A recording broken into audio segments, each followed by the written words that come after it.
మరి యేసు నేనే క్రీస్తు అని చెప్పుకున్నాడు, నువ్వు క్రీస్తు అయితే నీకన్నా ముందు ఏలియా రావాలి కదా అని చెప్పి అడిగినప్పుడు యోహాను అనే ఒక ప్రవక్తను చూపించి ఇతనే ఏలియా, ఈ ఏలియానే యోహానుగా మళ్ళీ వచ్చాడని చెప్పి యేసు చెప్పాడు. అయితే మరి ఆ విషయాన్ని బైబిల్ ఖండిస్తుంది అని చెప్పి చెప్పుకున్నాం. యేసు చెప్పినటువంటి ఈ విషయాన్ని బైబిల్ ఖండిస్తుంది, అలాగే బైబిల్ దేవుడైనటువంటి యెహోవా ఖండిస్తున్నాడు.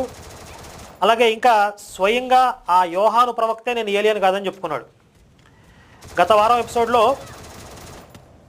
స్వయంగా యోహానే నేను ఏలియాను కాదు అని చెప్పినటువంటి విషయాన్ని చూసాం. ఇప్పుడు బైబిల్ దేవుడు ఏం చెప్పాడు, అసలు ఈ యోహాను ఏలియా అనే విషయంలో ఆయన ఏం చెప్పాడు అనే విషయాన్ని చూస్తే,